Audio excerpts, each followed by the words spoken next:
નમસ્કાર CB24 news સાથે હું રેશમા આપનું સ્વાગત કરું છું। આજે સાયન્સ સિટીના કાર્યક્રમમાં PM મોદી વર્ચ્યુઅલી જોડાયા હતા। Centre state science and technology ministers કોન્ક્લેવનું આયોજન કરાયું હતું, જેમાં PM મોદીના હસ્તે કોન્ક્લેવનું વર્ચ્યુઅલી ઉદ્ઘાટન થયું હતું। આ સમયે CM ભૂપેન્દ્ર પટેલ સહિત વિજ્ઞાન અને ટેકનોલોજી મંત્રી જીતુ વાઘાણી પણ ઉપસ્થિત રહ્યા હતા। કેન્દ્રીય મંત્રી ડોક્ટર જીતેન્દ્ર સિંહની અધ્યક્ષતામાં સત્રની શરૂઆત કરાઈ અને લીડરશિપ સત્ર અને 9 પ્લેનરી સત્રો યોજાયા। 28 રાજ્યોના વિજ્ઞાન અને ટેકનોલોજી મંત્રીઓ કોન્ક્લેવમાં હાજર રહ્યા હતા। 8 કેન્દ્ર શાસિત પ્રદેશોના પ્રશાસકો કોન્ક્લેવમાં જોડાયા અને આ ઉપરાંત 250થી વધુ ડેલિગેટ્સ કોન્ક્લેવમાં જોડાયા હોવાની માહિતી છે। 21મી સદીમાં ભારતના વિકાસમાં વિજ્ઞાન મહત્વનું છે તેમ PM મોદીએ જણાવ્યું હતું। તેઓએ વધુમાં કહ્યું હતું કે અમદાવાદના સાયન્સ સિટીનું આ મંથન નવી પ્રેરણા આપશે અને સાથે જ સાયન્સ પ્રત્યે ઉત્સાહ અને પ્રેરણા મળશે। સમાધાન સોલ્યુશન ઇવોલ્યુશનનો આધાર વિજ્ઞાન જ છે। જય જવાન જય કિસાન જય વિજ્ઞાન સાથે જય અનુસંધાનની વાત કરી તેઓએ કહ્યું હતું કે હાલમાં વિશ્વમાં તબાહી અને ત્રાસદીનો દौर ચાલી રહ્યો છે। सबका प्रयास की जिस भावना को लेकर हम चल रहे हैं, ये आयोजन उसका एक जीवंत उदाहरण है। साथियों, 21वीं सदी के भारत के विकास में विज्ञान उस ऊर्जा की तरह है जिसमें हर क्षेत्र के विकास को, हर राज्य के विकास को बहुत गति देने का सामर्थ्य है। आज जब भारत चौथी औद्योगिक क्रांति का नेतृत्व करने की तरफ बढ़ रहा है, तो उसमें भारत की साइंस और इस क्षेत्र से जुड़े लोगों की भूमिका बहुत अहम है। ऐसे में नीति निर्माताओं का, शासन प्रशासन से जुड़े हम लोगों का दायित्व और बढ़ जाता है। मुझे उम्मीद है अहमदाबाद की साइंस सिटी में हो रहा ये मंथन आपको एक नई प्रेरणा देगा, साइंस को प्रोत्साहित करने के उत्साह से भर देगा। साथियों, हमारे शास्त्रों में कहा गया है, ज्ञानम विज्ञान सहितम यद ज्ञात्वा मोक्ष से अशुभात। अर्थात ज्ञान जब विज्ञान के साथ जुड़ता है, जब ज्ञान और विज्ञान से हमारा परिचय होता है, तो संसार की सभी समस्याओं और संकटों से मुक्ति का रास्ता अपने आप खुल जाता है। समाधान का, सॉल्यूशन का, इवोल्यूशन का और इनोवेशन का आधार विज्ञान ही है। इसी प्रेरणा से आज का नया भारत जय जवान जय किसान जय विज्ञान के साथ ही जय अनुसंधान का आह्वान करते हुए आगे बढ़ रहा है।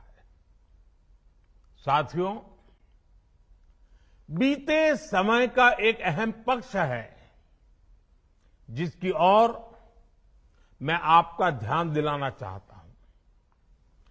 इतिहास की वो सीख केंद्र और राज्य दोनों के लिए भविष्य का मार्ग बनाने में बहुत सहायक होगी। अगर हम पिछली शताब्दी के शुरुआती दशकों को याद करें तो पाते हैं कि दुनिया में किस तरह तबाही और त्रासदी का दौर चल रहा था। लेकिन उस दौर में भी बात चाहे ईस्ट की हो या वेस्ट की, हर जगह के साइंटिस्ट अपनी महान खोज में लगे हुए थे। पश्चिम में Einstein, Fermi, max Planck, Nils bore, Tesla, ऐसे अनेक साइंटिस्ट अपने प्रयोगों से दुनिया को चौंका रहे थे। उसी दौर में सीवी रमन, जगदीश चंद्र बोस, सत्येंद्र नाथ बोस, मेघनाथ साहा, एस चंद्रशेखर, वैसे अनगिनत वैज्ञानिक अपनी नई नई खोज सामने लेकर के आ रहे थे। इन सभी वैज्ञानिकों ने भविष्य को बेहतर बनाने के कई रास्ते खोज दिए, लेकिन ईस्ट और वेस्ट के बीच एक बड़ा अंतर ये रहा कि हमने अपने वैज्ञानिकों के काम को उतना सेलिब्रेट नहीं किया जितना किया जाना चाहिए था। 200 करोड़ से ज्यादा वैक्सीन डोज लगा सका है तो उसके पीछे हमारे वैज्ञानिकों की कितनी बड़ी ताकत है। ऐसे ही आज हर क्षेत्र में भारत के वैज्ञानिक कमाल कर रहे हैं। भारत के वैज्ञानिकों की हर छोटी बड़ी उपलब्धि को सेलिब्रेट करने से देश में साइंस के प्रति जो रुझान पैदा होगा वो इस अमृत काल में हमारी बहुत मदद करेगा। हम 81 से 46 तक आए हैं, लेकिन यहां रुकना नहीं है, अभी और ऊपर जाना है। आज भारत में रिकॉर्ड संख्या में पेटेंट हो रहे हैं, नए नए इनोवेशन हो रहे हैं। आप भी देख रहे हैं कि आज इस कॉन्क्लेव में इतने सारे स्टार्टअप साइंस के सेक्टर से हमारे यहां आए हैं। देश में स्टार्टअप की लहर बता रही है कि बदलाव कितनी तेजी से आ रहा है। साथियों, आज की युवा पीढ़ी के डीएनए में ही साइंस, टेक्नोलॉजी और इनोवेशन, उसके प्रति रुझान है। वो बहुत तेजी से टेक्नोलॉजी को एडॉप्ट करता है।